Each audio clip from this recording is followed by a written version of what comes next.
नमस्कार दर्शकों, आप सभी का स्वागत है नवभारत न्यूज 24/7 में और मैं हूं आपके साथ अजयदीप सिंह बलवाल। दर्शकों, इस समय कटरा में जो व्यापारी हैं, जो फड़ी वाले हैं या पिट्ठू वाले हैं, उनका कहीं ना कहीं श्री माता वैष्णो देवी श्राइन बोर्ड और प्रशासन के साथ कहीं ना कहीं दो चार वो हो रहे हैं। और जाहिर सी बात है, आज काफ़ी ज़्यादा बवाल भी देखने को मिला। कटरा में पत्थरबाजी तक हुई, पुलिस बल और यहाँ पर प्रदर्शनकारियों के बीच में झड़प हुई।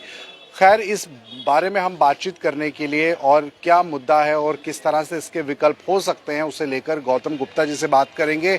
इस समय रघुनाथ बाजार में मौजूद है, व्यापारी हैं ये और समय समय पर कई सारे तत्कालीन मुद्दों को लेकर ये बात भी करते हैं। गौतम जी, आपका बहुत बहुत स्वागत है नवभारत। धन्यवाद अजय जी। जी गौतम जी, यहाँ पर सवाल ये है कि ये जो लोग हैं जो प्रदर्शन इस समय वहाँ कर रहे हैं, आप ही की तरह वो भी व्यापारी हैं, उनकी रोजी रोटी इस यात्रा पर निर्भर है करती है। लेकिन इसमें एक सवाल मेन ये भी आ रहा है मुख्य तौर पर कि माता के जो तीर्थ स्थल हैं वो कहीं ना कहीं रोपवे प्रोजेक्ट से जो है वो खत्म हो जाएंगे अगर ये शुरू होता है। आप इस पर किस तरह से इस चीज़ को देखते हैं? देखिए, डेवलपमेंट तो ज़रूरी है, मगर डेवलपमेंट की कॉस्ट के ऊपर अगर हमारी आस्था पे प्रति कोई घात होता है तो वो हम बर्दाश्त नहीं करेंगे, कोई भी नहीं बर्दाश्त करेगा।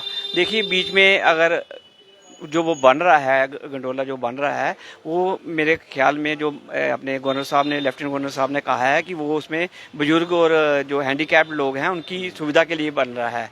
तो उसकी आड़ में अगर आम आदमी भी उसमें जाने लग पड़ेगा तो जो बीच में मंदिर, जो छोटे छोटे मंदिर, जो माता के मंदिर बीच में आते हैं, वो बिल्कुल कट ऑफ। जैसे हमारा पहला दर्शन कोरकंडोली है, वो उसके ऊपर कोई भी ध्यान नहीं दिया जा रहा।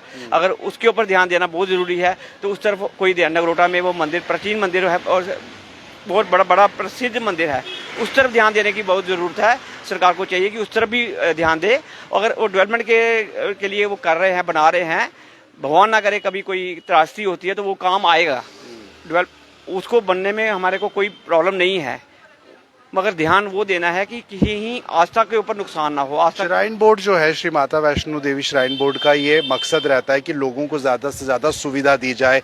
इसीलिए समय समय पर कई सारे प्रोजेक्ट, सुविधाएं लोगों को मिल रही हैं, चाहे वो चॉपर की हो, चाहे वो भवन के अंदर और नए भवनों का निर्माण हो।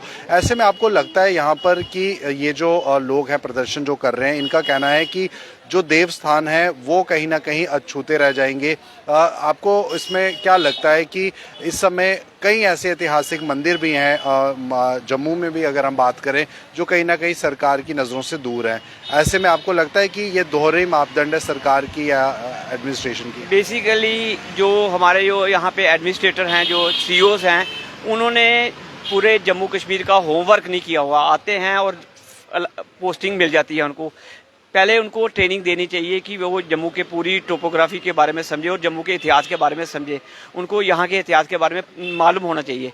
जो हमारी बड़ी बदकिस्मती है, और कोशिश होनी चाहिए कि जो जम्मू के लोकल जो आईएएस ऑफिसर्स हैं या लोकल केएस ऑफिसर्स हैं, उनको उस तरफ उस जगह में लगाना चाहिए, जिससे कि वो उनको वहाँ पे उस जगह जम्मू के बारे में पूरा नॉलेज भी होता है और जम्मू को वो जानते भी हैं। आपको लगता है यहाँ पर कि कटरा में अभी अगर इस चीज़ को लेकर कोई जल्द बड़ा कदम नहीं उठाया गया एडमिनिस्ट्रेशन द्वारा या श्राइन बोर्ड द्वारा, तो आगे चलकर ये चीज़ और बड़ी हो सकती है और विकराल रूप ले सकती है, क्योंकि कटरा भी बंद करने की बात हो रही है? देखो, माता रानी की बहुत कृपा है, इस जगह देवस्थान है ये, यहाँ पे ऐसी बात सोचनी भी नहीं चाहिए, क्योंकि जब तक माता रानी यहाँ पे बैठी हुई है, यहाँ पे कोई गलत काम नहीं हो सकता है। मगर एडमिनिस्ट्रेशन को चाहिए कि जो जिनको यहाँ प्रॉब्लम आ रही है, उनको उनके साथ बैठ के उसको सॉर्ट आउट करना चाहिए कि प्रॉब्लम क्या है और प्रॉब्लम को कैसे ठीक करना है, उसकी तरफ ध्यान देना चाहिए। अच्छा, तो अब आपको क्या लगता है कि एडमिनिस्ट्रेशन इसको किस तरह से टैकल कर रही है? वहाँ पर पिछले कई दिनों से ये प्रदर्शन चल रहा है, आज पुलिस और प्रदर्शनकारियों के बीच में झड़प हुई, पत्थरबाजी भी हुई।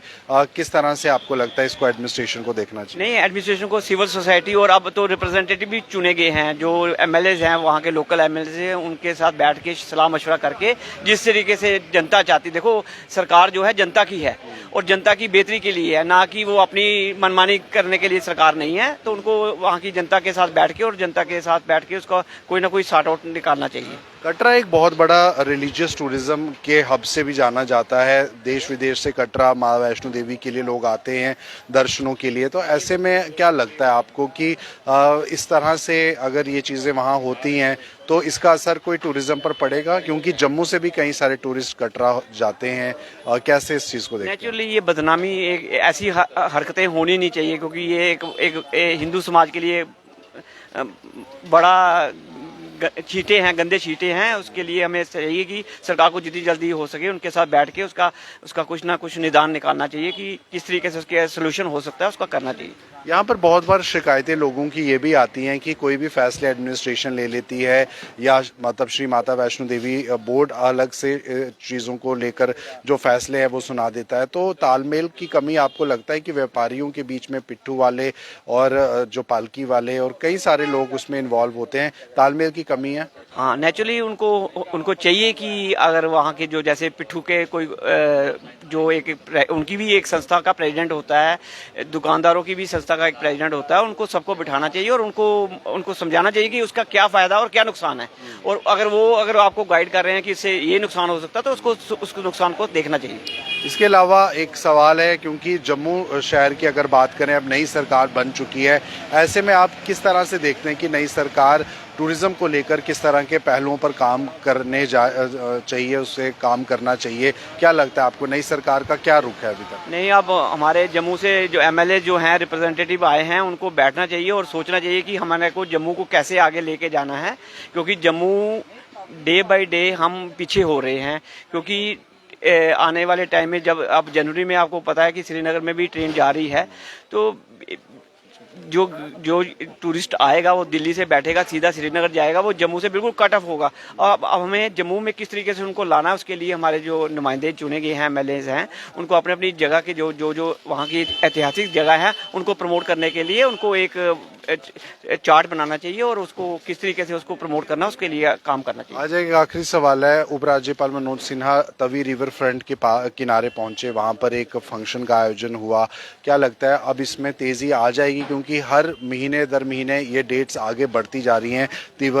रिवर जो फ्रंट है तवी का, उसके प्रोजेक्ट को लेकर, तैयार होने को लेकर क्या लगता है? इस पर सिर्फ सियासत आपको लगता है चल रही है या फिर वाकई में आपको लगता है कि ज़मीनी हकीकत कुछ हो रहा है, काम चल रहा है? देखो, देर आए दुरुस्त आए। अब 10 साल से 15 साल से सुन रहे हैं, तो देखेंगे जिस दिन वो उसकी इनॉग्रेशन होगी वही दिन हमारे लिए वो होगा कि ये वो बना है। मगर देखो, काम करके ही होगा। सरकार भी क्या करना, कोई जादुई डंडा तो सरकार के पास भी नहीं है कि वो उसको डंडे को घुमाएंगे और काम हो जाएगा। तो उसके लिए चाहिए कि सरकार काम करके ही होना है। तो चलो, अगर आज नहीं तो कल नहीं तो परसों काम हो जाना चाहिए। और उसके अलावा भी हमें जो हमारे जो रिलीजियस जो हमारे मंदिर है, जो मंदिरों का शहर है, उसको मंदिरों को किस तरीके से एक चेन बने जिससे कि मंदिरों को प्रमोट किया जाए। और यहाँ पे आपके चैनल के माध्यम से मैं रिक्वेस्ट करूँगा कि भारत सरकार को भी कि एक स्पेशल ट्रेन लगनी चाहिए जिससे कि लोग यहाँ पे देखने के लिए जम्मू में आए और जम्मू के रिलीजियस प्लेसेस के लिए स्पेशल ट्रेन लगनी चाहिए जो स्पेशली जम्मू के लिए ही हो। और उसमें जम्मू रेल डिवीजन भी तो बन रहा है। हाँ, वो भी बहुत अच्छा, उससे भी रोजगार जम्मू के लोगों को भी मिलेगा और बाहर के लोग भी आएंगे और एक बढ़िया सा काम शुरू हो जाएगा। मगर उसके अलावा भी एक हमें आपके चैनल के माध्यम से फिर मैं दोबारा कह रहा हूँ कि एक हमारा एक स्पेशल ट्रेन, 2-3 स्पेशल ट्रेन की एक साउथ से चलनी चाहिए, एक वेस्ट से चलनी चाहिए, एक ईस्ट से चलनी चाहिए, ये चलनी चाहिए। चलिए, तो बहुत अच्छे सुझाव हैं और जाहिर सी बात है अगर हम बात करें श्री माता वैष्णो देवी की, तो एक ऐसा तीर्थ स्थल है जहां पर लोग अपनी भावनाएं, अपनी जो ईश्वर के प्रति जो प्रेम है और जो श्रद्धा है उसे लेकर आते हैं। लेकिन बदकिस्मती से एक विवाद जो कि रोपवे प्रोजेक्ट को लेकर शुरू हुआ है और आज काफ़ी हंगामा भी कटरा में देखने को मिला। वहीं जम्मू का व्यापारी तबका भी क्या सोच रखता है इस मामले को लेकर आपने जाना। अपनी राय जरूर कमेंट बॉक्स में साझा कीजिए। मुझे दीजिए इजाज़त। नमस्कार।